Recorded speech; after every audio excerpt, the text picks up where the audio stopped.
I don't use Blender to make any asset in my game. Hi, so I'm currently working on the indie horror game, and one question that I got was that why am I not using Blender or something like that for my 3D assets in game?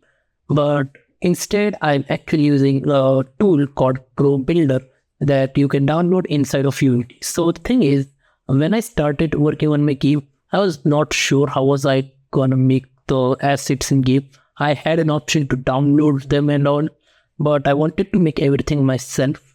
So I decided to learn 3D modeling.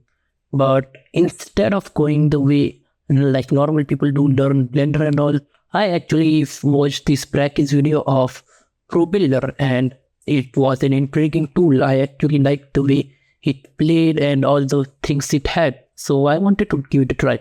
And I did. And I kept going and going.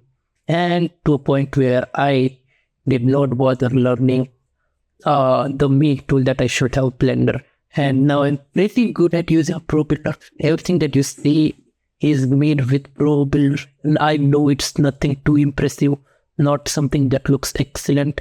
But this is the kind of stand that I wanted to go for my game. And Pro Builder provided me with what I needed. So I never thought I need to learn Blender. Now there is one flaw that I can't animate with Pro Builder. Blender is still needed for that. But I have found few workarounds, and I'm gonna need to learn animation, 3D animation for animating all the stuff. But yeah, I will. The thing is, Pro Builder's assets are pretty easy to put in Blender.